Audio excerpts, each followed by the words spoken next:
bienvenidos a la clase número 15 de Historia de España del año 2020.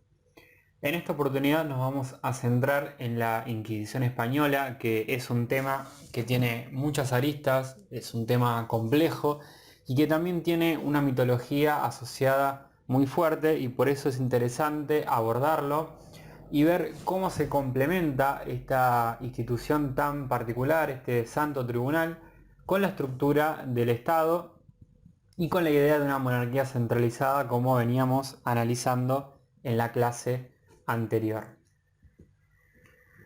El temario que vamos a analizar, lo voy a puntear muy brevemente, tiene que ver con, primero, identificar la diferencia entre lo que fue la vieja Inquisición medieval y la nueva Inquisición moderna.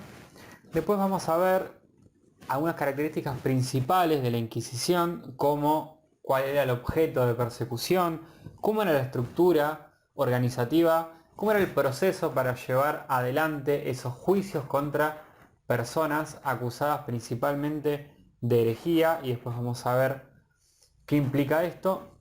Y por último, una serie de estadísticas principales muy breves para poder llegar a mesurar o tratar de abordar el impacto que tuvo un fenómeno de tales dimensiones como la Inquisición en la conciencia de los españoles en España y los españoles en América, y también de la sociedad europea en general. Hay que empezar por decir que la Inquisición española, como la conocemos, fundada por los Reyes Católicos ya en el siglo XV, en realidad es una reedición o una reformulación de la Inquisición antigua, que era la que había surgido en la Edad Media para combatir puntualmente la herejía cátera del Languedoc, que es una región en el sur de Francia. Empieza en esa región y después esta herejía se empieza a difundir por el resto de Europa, por algunas regiones, principalmente las cercanas, como Aragón, que sabemos que está muy próximo al sur de Francia. El problema con esta herejía es que planteaba un desafío a lo que consideraba la Iglesia. En primer lugar, creía muy firmemente en una dualidad entre Dios y el diablo, entre el bien y el mal, que suele ser considerado como maniqueísmo, o sea, como una doctrina que le da demasiada entidad al diablo, y si el diablo tiene poder, estaría limitando el poder que tiene Dios, y como Dios es todopoderoso, y así se reformula y todo el tiempo se discute en la literatura eclesiástica, esto plantea un desafío. Y además cree muy firmemente en el ascetismo, en separarse de la sociedad y seguir unas reglas de pureza muy estrictas, lo que separa a estas comunidades cátaras, y también de cierta forma desafía el poder de intermediación que pueden llegar a tener los clérigos como un cuerpo separado de la sociedad. El tema de herejías medievales es algo para debatir largo y tendido, pero sí yo quiero mencionar simplemente cuando se plantea en el Concilio de Tolosa en el año 1229 organizar un tribunal para poder justamente investigar las denuncias que los diferentes obispos elevaban ante el Vaticano. Esta tarea tan morbosa fue confiada a los dominicos, una de esas órdenes nuevas. Los dominicos y franciscanos surgen, ¿no?, en el siglo XII y XIII, renovando el ambiente religioso, y los dominicos asumen esta tarea particular, que es inquirir o indagar los casos de herejía, y también formar este tribunal que pragmáticamente va a juzgar a los acusados. Lo interesante de esto es que ya se plantea la división entre la autoridad eclesiástica y la civil, porque la autoridad eclesiástica va a juzgar qué es una herejía y qué no, va a hacer el proceso, va a poner el saber, y la autoridad civil se va a reservar la ejecución de las penas, o sea, del castigo. Así que tenemos una colaboración, diríamos, entre lo temporal y lo espiritual, que no está exento de problemas, de roces y de discusiones. Ahora bien, después, ya en el año 1478, se va a crear una nueva Inquisición en la península ibérica, puntualmente en el reino de Castilla, que después va a ser reglamentada con un Consejo de Estado en el año 1493. Y después esa Inquisición se va a empezar a extender gradualmente el resto de los territorios de la monarquía, incluso a Italia, a América, y también en Flandes se va a intentar o se va a amenazar con imponer, y eso va a generar un problema, como ya vimos, y un conflicto religioso que se estira en el tiempo y deriva en la independencia de las Provincias Unidas, que hoy en día serían los Países Bajos, principalmente Holanda y Zelanda. Pero bueno, sin ir demasiado por esa vía, sí es importante destacar que bueno, esta diversidad de territorios plantean diversas inquisiciones, diversos tribunales que se van imponiendo a lo largo y lo ancho del imperio donde nunca se pone el sol. Hay Contreras en los modelos regionales de la Inquisición, el texto que tienen como lectura, problematiza esta cuestión y los invito a leerlos. En la foto está Fray Tomás de Torquemada, que es una figura bastante relevante, era el confesor de Isabel la Católica, y va a ser elegido como el inquisidor general y va a presidir ese consejo. ¿Qué es lo interesante de esto? Bueno, que la figura del inquisidor general la eligen los reyes, pero tiene que ser aprobados por el Vaticano, por el Papa. Esto queda un poco en letra muerta porque los reyes tienen bastante poder e influencia para decidir a alguien cercano a su círculo. Y la figura del Papa en este caso es más bien tácita o simbólica. Vamos ahora al objeto de persecución. La Inquisición también, como varía regionalmente, también varía diacrónicamente en el tiempo. Entonces depende de la época que abordemos, se va a atacar a una comunidad o se va a atacar a una causa de herejía en particular. Primero son los judíos conversos, ¿sí? Que tiene que ver con esta población judía en la península ibérica que siempre es vista con recelo, como vamos a ver también desde lo popular, no solamente desde las autoridades, y que plantean un desafío para este proyecto de hacer una cultura religiosa homogénea, que después vamos a ver que es uno de los puntales de la Inquisición. ¿Por qué judíos conversos? Bueno, porque en el caso de los judíos en realidad se persigue a los que ya se convirtieron al cristianismo y siempre son sospechados de practicar en secreto el judaísmo. Y después tenemos a los moriscos como la población objetivo que se ataca después, porque es el problema que sigue después del problema de los judíos conversos, ¿sí? Vimos que después hay diferentes expulsiones que un poco vienen a complementar este cuadro represivo en cuanto a la población morisca, que son los musulmanes que se convirtieron al cristianismo. Y ya desde mediados del siglo XV, perdón, XVI, ya con Felipe II, los cristianos viejos van a empezar a ser perseguidos, acusados de ser luteranos, de ser erasmistas. También, bueno, Erasmo era un humanista que tenía ciertas ideas que no iban de la mano con lo que planteaba la ortodoxia católica. Y también se van a perseguir intelectuales en general que plantean ideas desafiantes para la religión, pero también desafiantes para la corona, y es donde se empiezan a solapar estos poderes. En cuanto al antisemitismo, que también voy a ser muy sintético, siempre circulan desde fines de la Edad Media principalmente una serie de mitos, ¿no? De los judíos como usureros, como asesinos de Jesús, como que propagan la peste negra, ¿no? En el siglo XIV, o secuestran a los niños para realizar rituales como vemos en la foto. Toda una serie de estigmas, obviamente infundados, para perseguir a los judíos y hacerse de sus riquezas, ¿no? Porque o de su patrimonio, porque esas persecuciones después venían acompañadas de una expropiación. Lo mismo con las expulsiones. Y siempre los judíos viven segregados del resto de la sociedad cristiana, viviendo de hecho en juderías, con una cultura, una lengua y una jurisdicción propia en las afueras de las ciudades. Y los conflictos más importantes que van escalando son los que se producen en el siglo XIV, ¿no? Con los famosos pogromos, vinculadas con la conflictividad social de la crisis bajo medieval.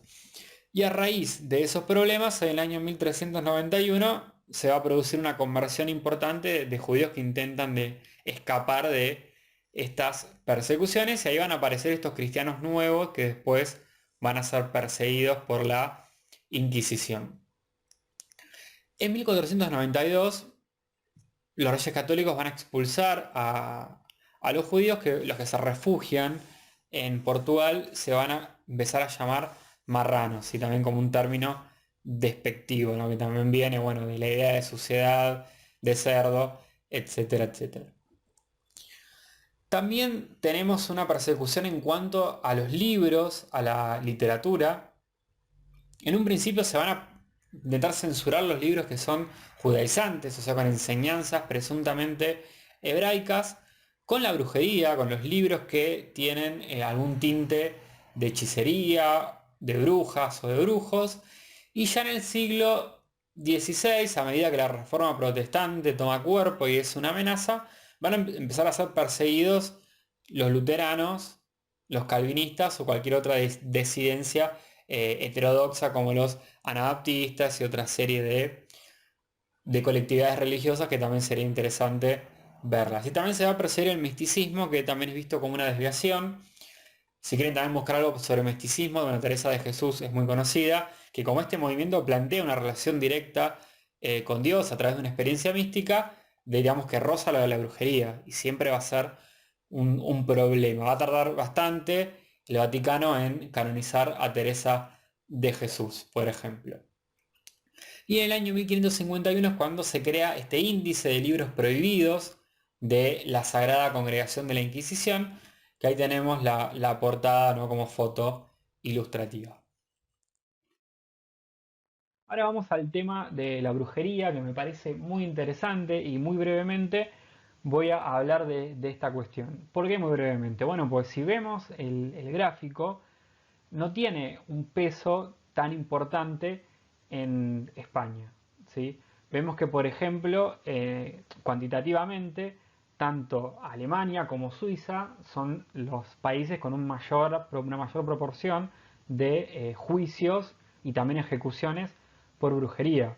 Vemos que España ejecuta muy pocas personas y también juzga a pocas personas, ¿sí? Si lo vemos de forma cuantitativa. De hecho, y también hay que decir que la mayoría de esas personas en todos los países eran mujeres, obviamente. Supuestamente ya en España en el año 1611 se juzga a la última persona, la última mujer, por bruja. Mientras que en Suiza, recién en 1782 se produce el último juicio, y también es el último de todo Europa Occidental, y en 1793 se produce el último en Polonia, que se cree que es el último juicio por brujería en la historia. Entonces esto genera bastantes dudas y una cuestión muy importante para interpretar por qué en algunos países es tan importante la brujería y por qué en otros no se le da la misma entidad. De hecho, si vemos el otro gráfico, si hacemos una tasa entre población y cantidad de acusaciones o de juicios, claramente España, Francia e Italia, que son tres regiones católicas, están por debajo en esta tabla de puntos macabra. Mientras que Suiza está por lejos primero, también tenemos a Escocia y Alemania entre ese top 3. Bien, acá se han desarrollado múltiples hipótesis, yo voy a resumir, o sea, hay una hipótesis que se centra en los conflictos religiosos, donde había una lucha entre protestantes, sea luteranos y calvinistas, contra la ortodoxia católica. Ahí se producía obviamente una mayor conflictividad social, y esa conflictividad social se trabajaba mediante la caza popular de brujas, porque en muchos casos había todo un sistema en el cual el pueblo se movilizaba para acusar una bruja, y esa bruja era directamente linchada sin ningún proceso judicial, como si vamos a tener que tenía la Inquisición. En cambio, en los países católicos, donde hay una Inquisición, por ejemplo en España o en Italia con la Santa Sede, y en Francia por el control que tiene la monarquía sobre la Iglesia, también, como era un proceso más central, no era tan alborotado, no se usaba la tortura como en los países protestantes, y no era tan aleatorio, entonces no se daban casas de brujas tan espontáneas que terminaban cobrándose muchas víctimas, sino que era una represión que no por eso es mejor ni peor, sino una represión más encausada, y que hizo que la casa de brujas no tenga tanto peso y que España esté más interesada por perseguir otras desviaciones, entre comillas, como los conversos o como pueden ser los protestantes. Así que bueno, ojalá en un momento tengamos momento para poder profundizar en esta cuestión, porque también hay una interpretación económica y feminista de la Casa de Brujas, en la cual hoy por cuestión de tiempo no voy a profundizar más. Ahora vayamos brevemente a ver la organización de la Inquisición. Como les decía y como vemos en el gráfico, hay un estricto y complejo funcionamiento burocrático que está sustentada en una organización con cargos bien establecidos. Sin embargo, no pensemos en un juicio garantista siendo anacrónicos, sino que el proceso es secreto, las delaciones son anónimas, o sea, se puede acusar anónimamente, etcétera, etcétera. Sin embargo, ya vemos una burocracia judicial muy elaborada, yo diría de las más elaboradas de Europa. Vemos que a la cabeza está el Consejo de la Suprema con el Inquisidor General y después vemos que hay tribunales que se replican en cada provincia y esos tribunales tienen un jurista que tiene que saber de derecho en general, un teólogo que tiene que saber de asuntos de filosofía y teología, un fiscal que defiende a la víctima, un receptor, un calificador, etcétera. Por ejemplo, el calificador revisa si hay herejía en esa acusación que le están presentando. Es como que filtra la situación. Hay escribanos, en fin, una estructura muy compleja. Y en los cargos menores, que después vamos a ver, vamos a centrarnos en los familiares, pero podemos ver que hay diferentes cargos pequeños que se dan en los pueblos a nivel local. Y de hecho hay médicos, hay carceleros, hay distintas profesiones que entran en la Inquisición. Es mucha gente la que participa de esa estructura inquisitorial. No es una cuestión que solamente baja de la monarquía hacia lo popular, ni mucho menos. Los familiares, que son los que destacaba antes, son un grupo de personas que se ofrecen como policía voluntaria y secreta de la Inquisición, obviamente a cambio de prebendas, con cargos oficiales o exenciones fiscales y jurídicas. De hecho, miles de personas se ofrecían para formar parte de los familiares. Y su misión era denunciar a estos herejes que iban identificando en los pueblos. Esta frase es muy ilustrativa. Eran los ojos, las manos y los oídos de la Inquisición. Fíjense qué terrible el estado también que se generaba de miedo a poder pasar por este tribunal que, como vamos a ver, era bastante implacable. Cito de nuevo la frase textual. En un momento dado y por sorpresa, los familiares ocupaban todas las librerías de la ciudad, inmovilizando las existencias hasta que llegaran los inquisidores. O sea, incluso controlaban los libros que circulaban en las ciudades o en los pueblos. ¿Cómo se financiaba la Inquisición? Bueno, tengan en cuenta que mantener un tribunal tan costoso y además pagar la manutención de personas que estaban privadas de su libertad mientras transcurrían juicios que eran larguísimos, que insisto en esta idea de que bueno, también una burocracia tan organizada era extremadamente lenta y los juicios podían llevar mucho tiempo. Entonces había que financiarla y justamente el derecho canónico, justificaba el castigo hacia el hereje, que podía ser castigado en su persona y también en sus bienes como forma, ¿no?, de impactar sobre su alma. Entonces, en esta búsqueda de bienes, muchas de las acusaciones de la Inquisición eran propiciadas por codicia, ¿no?, por quedarse con los bienes de una persona rival que pertenecía a una familia que estaba en contra de la de uno o la que fuera. Esos ingresos se sostenían básicamente con la confiscación de bienes, con las multas, con las dispensas y con las penitencias. O sea, diferentes formas de lucrar con la penitencia que debía realizar una persona si resultaba culpable de una herejía. El proceso, como adelanté antes, era bastante complejo. Y tengamos en cuenta que después de ser acusado, la persona en cuestión podía aceptar los cargos o podía rechazarlos, pero esta acusación estaba fundamentada con testigos anónimos, ¿no? Y el abogado, si bien muchas veces era elegido por el reo, entre comillas, no tenía mucha posibilidad de defender su postura en términos propios, porque le iban a culpar a él mismo, a ese abogado, de ser también un hereje, porque estaba defendiendo argumentos de un hereje.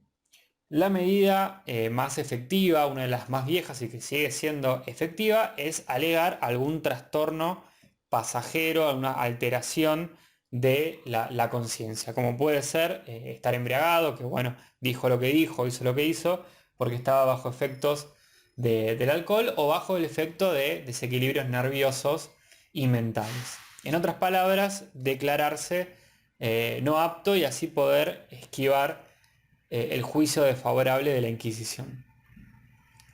La base de todo este sistema, lógicamente, es el miedo y el secreto, es la base de terror que se impone. Una vez que una persona quedaba acusada, estaba totalmente aislada de los demás. No se le comunicaba cuál era su cargo ni quién le había acusado y además se lo interrogaba a él sobre los motivos de por qué estaba arrestado. Obviamente que la idea de esto era que terminara confesando por sí mismo como culpable y así poder, digamos, la profecía autocumplida, poder juzgarlo. De esta forma, la malicia, el odio y también el miedo a ser acusado uno terminaba haciendo que se acuse a los demás y generando una especie de clima policial constante. Y la forma de expiación en general eran dos, que son los edictos de gracia, que era un pago que se hacía, que también lo hablamos cuando mencionábamos lo del financiamiento, y los edictos de fe, que era denunciarse a sí mismo y también denunciar a los demás como forma de evitar el castigo. Acá cité un par de ejemplos de herejía que me parecen bastante curiosos y reflejan hasta qué nivel qué era lo que se perseguía y que el sentido era más que nada generar este estado de control y de temor y no tanto, como vamos a ver después, ejecutar a las personas. Por ejemplo, miremos el caso de Gonzalo Ruiz, que juzgaba despreocupadamente a las cartas y hubo de comparecer ante el Santo Oficio por haber exclamado ante su contertulio. Me encanta la palabra contertulio. Aunque Dios fuera tu compañero, no ganarías esta partida. Fíjense ese caso de supuesta herejía. Después a Aldonza de Vargas, una mujer canaria, fue denunciada en 1530 por haber sonreído equivocadamente cuando la Virgen María fue mencionada en su presencia. Cuesta imaginar qué sucedió. Les pido perdón por el ruido, pero justo está pasando el camión de SEAMSE, pero bueno, es parte de esta docencia 2.0. Y después tenemos a otra persona, otra mujer, que es Manchita, que no es el nombre de una mascota, sino de una persona, que tuvo dificultades con la Inquisición de 1596 al provocar en su novio tantas lágrimas y otras alteraciones emocionales que una amiga de ambos denunció la situación como sospechosa. O sea, fíjense el grado de ridículo de las acusaciones de herejía, que no es anecdótico, sino que para mostrar este estado de miedo que se intentaba generar. En cuanto a la sentencia, había tres resultados posibles. Reconciliado, que esa persona era absuelta; penitenciado, que con alguna reparación podía evitar la muerte y simplemente era amonestado; o directamente quemado, que era ser llevado a la hoguera. El San Benito, que es muy famoso y tiene mucho peso en todo esto, es este traje parecido al que se usa en el Ku Klux Klan en Estados Unidos, que tenían que llevarlos aquellos que iban al auto de fe, que después vamos a ver lo que es el momento en el cual se daba la sentencia y se producía, ¿no?, el juicio.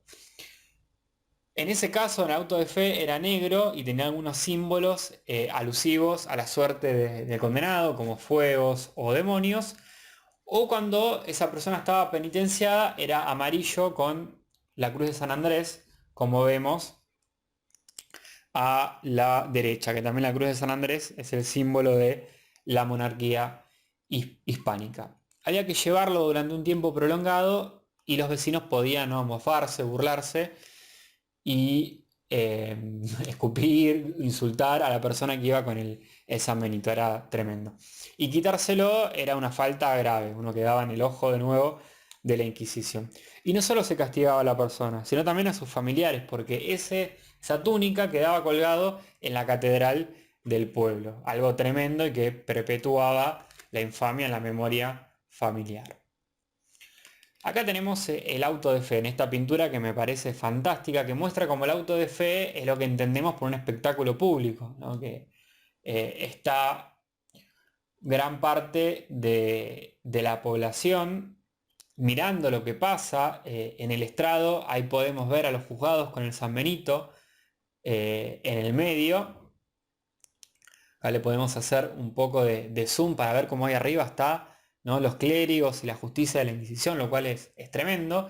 Y en general se hacía una procesión antes de este auto de fe que se llevaba una cruz verde que simbolizaba la Inquisición y bueno, se ponía cual antorcha olímpica en el estrado y ahí empezaba el juicio. Tengan en cuenta que se hacía en general un solo auto de fe a fin de año y a todos los reos se le aplazaba el juicio hasta ese momento, lo cual también acumulaba los casos y la necesidad de mantener a esa gente. Y estos autos de fe eran tremendamente costosos y fastuosos. La hoguera, como dije antes, era el castigo máximo y estaba reservado solo para aquellos que no se arrepentían y a los relapsos, que eran los que reincidían en una falta grave. Si en esa hora final se negaban a reconciliarse con la iglesia, o sea, en ese auto de fe, eran quemados vivos. Ahora vamos a hablar muy brevemente de las cifras para intentar dimensionar este fenómeno de la Inquisición. Vemos que un 75% fue penitenciado, o sea, obligado a pagar una multa o a cumplir una penitencia. Mientras que solo el 4% fue a la hoguera, una cifra bastante pequeña en comparación con el resto. Y el 29% fue reconciliado. ¿Qué nos dice esta cifra de 350 años de Inquisición en España? Y nos dice que el catolicismo estaba más interesado en la conversión y en la salvación de las almas, que regresen las ovejas al redil, según la metáfora pastoral de la Inquisición, y no tanto en castigar directamente o en ejecutar a las víctimas. Vemos que pasaron 125.000 personas por la Inquisición, lo cual no es un número menor, teniendo en cuenta la población de esa época. Y aunque sí, lo que hay que destacar es que el resto de las regiones de Europa, incluso los países protestantes que después fomentaron la leyenda negra de España basada en la intolerancia de la Inquisición, también tuvieron muchísimas ejecuciones. Vimos el caso de Alemania, que son diferentes principados, y el caso de Suiza o el caso de Escocia, que era protestante. Entonces no es que es una cuestión tanto de catolicismo o de protestantismo. Ambas corrientes, es un grado extremo, fueron bastante mortales. La cuestión de la Inquisición es que era un tribunal centralizado y que tenía un grado de burocracia bastante amplio. Y cuando vamos a las acusaciones también se genera una cuestión muy importante, porque vemos que la mayoría, el 27%, fue acusada por blasfemia y por las llamadas palabras malsonantes, o por cuestiones bastante ridículas. Y después el 24% estuvieron acusadas de maometismo, o sea, de ejercer el Islam en secreto, y el 10% falsos conversos. Lo que decíamos antes, al principio la Inquisición fue más feroz y fue dirigida contra los judíos y musulmanes conversos. Después vemos cómo los luteranos tienen una medida menor, no son tan importantes en España, y la brujería y otras supersticiones se llevan el 8%, una medida también bastante menor. También vemos en verde, con el 23%, cómo las conductas sexuales que eran consideradas desviadas por la Iglesia Católica se llevan un 23%. También una medida bastante importante. Así que diríamos que la moralidad, tanto desde el control de la palabra como desde el control de la sexualidad y del cuerpo, tuvieron una importancia bastante fuerte. Este gráfico recorta entre el año 1540 y 1700. Si no hace un recorte de todos los 350 años de la Inquisición hasta que fue abolida, sino que solamente de ese periodo. Y en ese periodo pasaron 49.000 personas, un número nada despreciable, que justamente agarran el fin del reinado de Carlos I, todo el reinado de Felipe II, que fue uno de los peores en cuanto a la cantidad de casos que pasaron por la Inquisición, y después la de los Austrias menores. Resumiendo y haciendo unas reflexiones finales. Podemos decir en primer lugar que fue un mecanismo centralizado de represión, un mecanismo de Estado, y como ese mecanismo de Estado cumplió un papel político muy importante como instrumento de control social y moral al servicio directo de la monarquía. O sea, se utilizó la religión para centralizar el poder y para generar una religiosidad homogénea en los territorios de la corona. De ahí la relación tan fuerte entre identidad católica y nacionalidad, entre comillas, o pertenencia a lo hispánico mediante la religión. Fue el eje articulador y ese peso va a estar grabado a sangre y fuego en la memoria española. Y también, por último y no menos importante, la Inquisición fue la única institución judicial común en toda la monarquía hispánica. Después muchos territorios tenían fueros y se daban a veces sus propias leyes e incluso tenían su propia institución judicial. El mérito de la Inquisición es ponerse por encima y unificar jurídicamente todos los territorios heterogéneos de la monarquía hispánica. Así que fíjense la importancia de la Inquisición y la paradoja que se genera, que es una institución religiosa que termina ayudando a que el Estado se racionalice y se consolide. Y el Estado es una entidad secular en el fondo. Así como vemos cómo la religión es usada para unos propósitos que exceden por mucho los motivos iniciales y que supuestamente son la defensa de la fe.